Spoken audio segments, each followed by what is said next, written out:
बिस्मिल्लाहिर्रहमानिर्रहीम। अस्सलाम वालेकुम। आज का हमारा लेक्चर है मैनिक रिएक्शन नेम्ड रिएक्शन में से। और सबसे पहले इसकी डेफिनेशन पढ़ लेते हैं।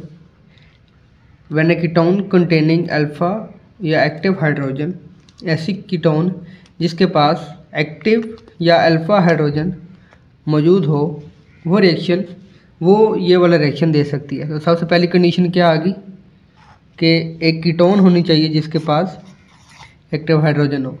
Under of condensation with formaldehyde and amines या अमाइनो कंपाउंड। अब बात याद रखें कि मैनिक रिएक्शन भी एक कंडेंसेशन रिएक्शन है। तो ये एक्टिव हाइड्रोजन किस किस के साथ रिएक्ट कर रही है? फॉर्मेल्डिहाइड, ये हमारे पास दूसरी कंडीशन आ गई। तीसरी साथ में अमाइंस या अमाइनो कंपाउंड जो होते हैं उनके साथ भी रिएक्ट करके ये कंडेंसेशन दे सकती है। तीसरी कंडीशन क्या है? फोर्थ कंडीशन है HCl की प्रेजेंस में ये रिएक्शन होगा। और फाइनल प्रोडक्ट हमारे पास क्या बनेगा? Beta amino carbonyl compounds. तो जब भी आपके पास कोई ऐसी कन्वर्जन आए जिसमें आपको कोई एक्टिव हाइड्रोजन दी गई हो, कोई एक्टिव हाइड्रोजन वाला कंपाउंड दिया गया हो और वो कीटोन हो और साथ में लिख दिया गया हो कि इसको कन्वर्ट करो, लेकिन फाइनल प्रोडक्ट हमें ना बताया गया हो और लेकिन हमें कंडीशन बताई गई हो कि फॉर्मेल्डिहाइड, अमाइंस और HCl ये कंडीशन है हमारे पास, तो आपने बिना सोचे समझे उसमें मैनिक रिएक्शन का मैकेनिज्म अप्लाई कर देना है। तो नीचे इसकी एग्जांपल देख लेते हैं। ये मेरे पास एक कीटोन है जिसको एसीटोन कहते हैं। इसके पास अल्फ़ा हाइड्रोजन मौजूद है। कम से कम एक अल्फ़ा हाइड्रोजन होनी चाहिए। अब इस कंपाउंड के पास दो अल्फ़ा हाइड्रोजन है, एक इस साइड पे और एक इस साइड पे, और साथ में ये फॉर्मेल्डिहाइड है और ये एक मैंने सेकेंडरी अमाइन जो है उसको ड्रा किया है। तो क्या होगा अगर इसको मैं ओपन करके लिखूँ CH2 और ये हाइड्रोजन, यहाँ से ये हाइड्रोजन, उसके बाद ये वाला ऑक्सीजन और नाइट्रोजन का ये वाला जो हाइड्रोजन है ये मिलके वाटर की रिमूवल होगी और हमारा कंडेंसेशन रिएक्शन होगा और हमें क्या मिलेगा? Beta amino carbonyl compound. तो ये हमारे पास फंक्शनल ग्रुप है। इसके साथ लगी ये भी अल्फ़ा कार्बन, ये भी अल्फ़ा कार्बन, उसके साथ ये कौन सी कार्बन हुई? Beta carbon. अब बीटा कार्बन के साथ क्या लगा हुआ है? अमाइनो ग्रुप लगा हुआ है। तो इस वजह से हम इसको कहते हैं बीटा अमाइनो, और इस कार्बोनिल की वजह से, कार्बोनिल ग्रुप की वजह से बीटा अमाइनो कार्बोनिल कंपाउंड। इसका मैकेनिज़्म देख लेते हैं। इसका मैकेनिज़्म 3 स्टेप पर मुश्तमिल होता है। पहला स्टेप कौन सा है? Formation of aminium ion. तो यानी कि पहले स्टेप में क्या बनना है? एमीनियम आयन बनना है। इस स्टेप में जो रिएक्टेंट होते हैं वो हमारे पास हमारा अमाइन होता है, यहाँ पे 2 डिग्री अमाइन है, और साथ में फॉर्मेल्डिहाइड। तो आप एक और बात भी याद रखें कि यहाँ पे ऐसा एल्डिहाइड यूज़ होना है जिसके पास अल्फ़ा हाइड्रोजन मौजूद नहीं हो गया। अब इसके पास कोई अल्फ़ा हाइड्रोजन नहीं है क्योंकि इसमें अल्फ़ा कार्बन नहीं है। तो हम जानते हैं कि नाइट्रोजन के पास लोन पेयर मौजूद होते हैं। नाइट्रोजन इन लोन पेयर को यूज़ करके इस कार्बन के ऊपर अटैक करेगा। ये मैं जो एरो बना रहा हूँ ये सिर्फ और सिर्फ आपको समझाने के लिए है।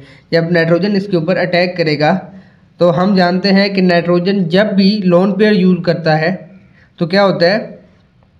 उसके ऊपर पॉजिटिव चार्ज आता है। अब ये देखें कि कार्बन को ऐसी क्या मजबूरी पड़ी कि उसने ऑक्सीजन से बॉन्ड तोड़ के नाइट्रोजन के साथ बॉन्ड बनाया। उसकी वजह यह है कि ऑक्सीजन की इलेक्ट्रॉन एक्टिविटी ज़्यादा होती है, वो इलेक्ट्रॉन पेयर को अपनी तरफ अट्रैक्ट करके रखता है, तो इसके ऊपर एक पॉजिटिव चार्ज आ जाता है। तो हम इसको कहते हैं कि ये एक न्यूक्लियोफिलिक सेंटर बन जाता है। ठीक है, पार्शियल पॉजिटिव चार्ज आता है, ये एक न्यूक्लियोफिलिक सेंटर बन जाता है और लोन पेयर इसको अप्रोच करते हैं। तो कार्बन क्या करती है? ऑक्सीजन से बॉन्ड तोड़ के उसको जहाँ पे इलेक्ट्रॉन शेयर हो रहे थे वहाँ से बॉन्ड ख़त्म करके ऑक्सीजन से नाइट्रोजन के साथ बॉन्ड बना लेता है। हमें कुछ इस तरह से हमारा प्रोडक्ट मिलेगा।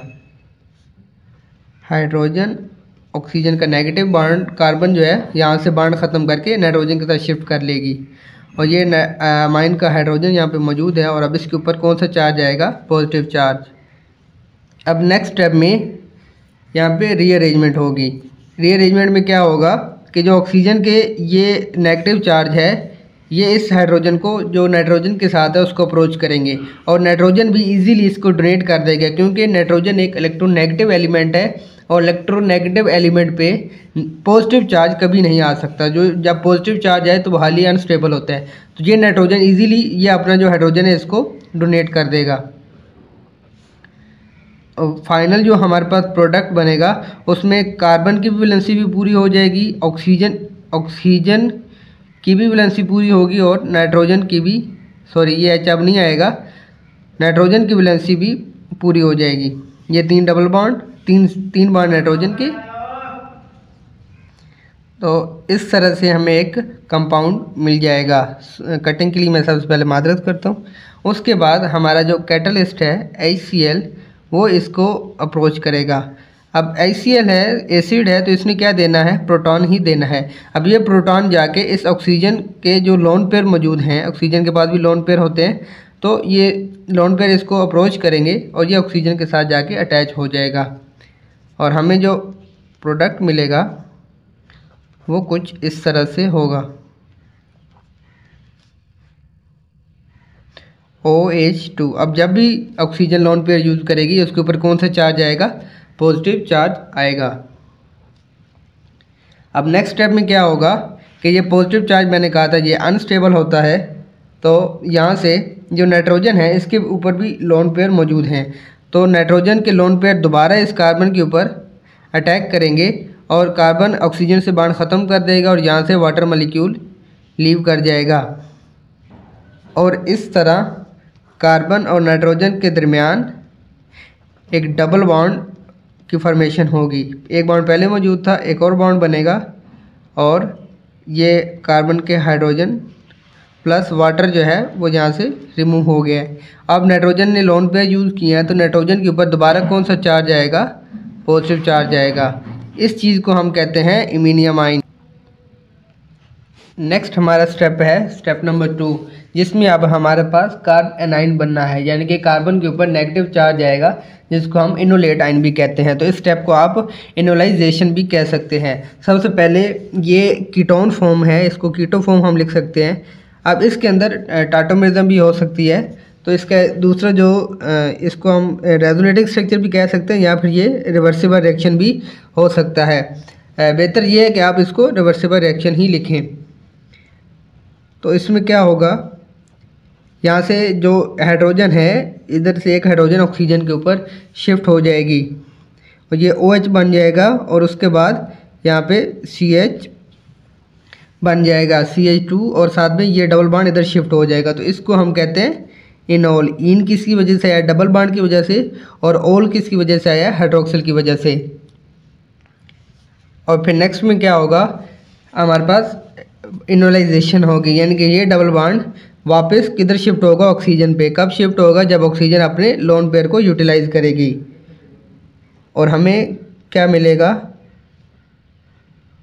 OH पॉजिटिव और साथ में CH2 नेगेटिव। तो ये इस जब कार्बन के ऊपर नेगेटिव चार्ज होता है तो ये कौन सा इंटरमीडिएट होता है, कार्ब एनाइन। थर्ड स्टेप हमारा होगा कॉम्बिनेशन ऑफ इंटरमीडिएट। जो इंटरमीडिएट्स बने थे इमीनियम आयन और कार्ब एनाइन, उन दोनों का आपस में कॉम्बिनेशन होगा। तो मैंने कहा था जिस चीज़ ने अटैक करना होता है वो हमेशा आपने बाद में लिखनी है। तो यहाँ पे ये हमारे पास एक इनोलेट आयन था, अब ये कहाँ पे अटैक करेगा, ये नेगेटिव चार्ज है, इसने डायरेक्ट इस कार्बन पे अटैक करना है, ठीक है, इस कार्बन पे अटैक करेगा। जब ये कार्बन पे अटैक करेगा तो नाइट्रोजन का ये जो कार्बन नाइट्रोजन का ये जो डबल बॉन्ड है ये शिफ्ट हो जाएगा इस तरफ और नाइट्रोजन की वैलेंसी भी पूरी हो जाएगी और इस कार्बन की वैलेंसी भी पूरी हो जाएगी। CH3 nitrogen CH3 single bond, उसके बाद CH2 एंड OH और CH3, हमें कुछ इस तरह से हमारा जो कंपाउंड है वो मिलेगा। अब इस ऑक्सीजन के ऊपर पॉजिटिव चार्ज भी आएगा। उसके बाद एक लास्ट स्टेप होगा, ये जो प्रोटॉन है ऑक्सीजन इस प्रोटॉन को लूज़ कर देगी और हमें हमारा जो फाइनल कंपाउंड था बीटा कार्बोनिल कंपाउंड वो अचीव हो जाएंगे।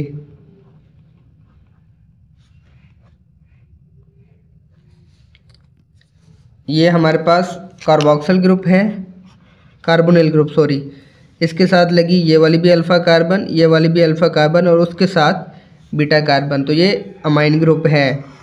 तो बीटा अमाइनो कार्बोनिल कंपाउंड, तो इस तरह से ये हमें मिल जाएगा। अब इसका एक दूसरा नाम होता है मैनिक या मैनिक बेस। तो अगर आपको एग्ज़ाम में ये पूछा जाए कि right the formation of manic base, तो आपने ये वाला मैनिक रिएक्शन जो है ये सारा आपने लिख देना है। उसके बाद इसकी एप्लीकेशन को डिस्कस करते हैं। तो अगर आपके पास एग्ज़ाम में पूछ लिया जाए कि right the application of manic reaction, तो आपने कोई भी कंपाउंड जो है, कोई भी एरोमेटिक कंपाउंड ले लेना है। जैसे मैंने ये एरोमेटिक कंपाउंड लिखे, उससे आपने उसका जो फाइनल प्रोडक्ट है वो आपने सिंपल बना देना है। तो ये आप उसकी सिंथेटिक एप्लीकेशन हो जाएगी। अब मैंने ऊपर डेफिनेशन में बोला था कि ऐसी कीटोन जिसके पास एक्टिव हाइड्रोजन होनी चाहिए। तो अब ये नहीं है कि वो सिर्फ लीनियर कीटोन होगी, जैसे मैंने ऊपर एग्जांपल में यूज़ की है। तो एरोमेटिक भी हो सकती है, इसके अलावा कोई और भी हो सकती है, किसी भी कार्बन, जितनी कार्बन लेंथ की भी हो सकती है, जितनी मर्जी चेन हो, लंबी हो जाए। आपने सिर्फ एक चीज़ याद रखनी है कि उसके पास एक्टिव हाइड्रोजन मौजूद हो, यानी कि कम अज़ कम उसका एक एंड जो है, ये वाला जो एंड है वो खाली होना चाहिए। इस साइड पर अगर CH3 है और लेफ़्ट साइड पे जितनी मर्जी लंबी चेन हो जाए, उससे हमें कोई फ़र्क नहीं पड़ता, क्योंकि हमने सिर्फ इस वाली कार्बन को एनोलेट बनाना होता है। तो अब ये मैंने एक एप्लीकेशन लिखी है, तो आपके लिए ये एक प्रैक्टिस भी है कि इस रिएक्शन का आप लोगों ने मुझे मैकेनिज़्म लिख के भेजना है। तो आज के लिए इतना ही, मिलते हैं नेक्स्ट लेक्चर में। अपना ख्याल रखें, प्रैक्टिस लाजमी करते रहें, क्योंकि अगर आप प्रैक्टिस नहीं करेंगे, लेक्चर सुनने के बाद याद तो हो जाएगा, लेकिन आप प्रैक्टिस नहीं करेंगे तो ये लॉन्ग टर्म मेमोरी के लिए स्टोर नहीं होगा। तो प्रैक्टिस करते रहें और रिस्पॉन्स दिया करें। अल्लाह हाफिज़।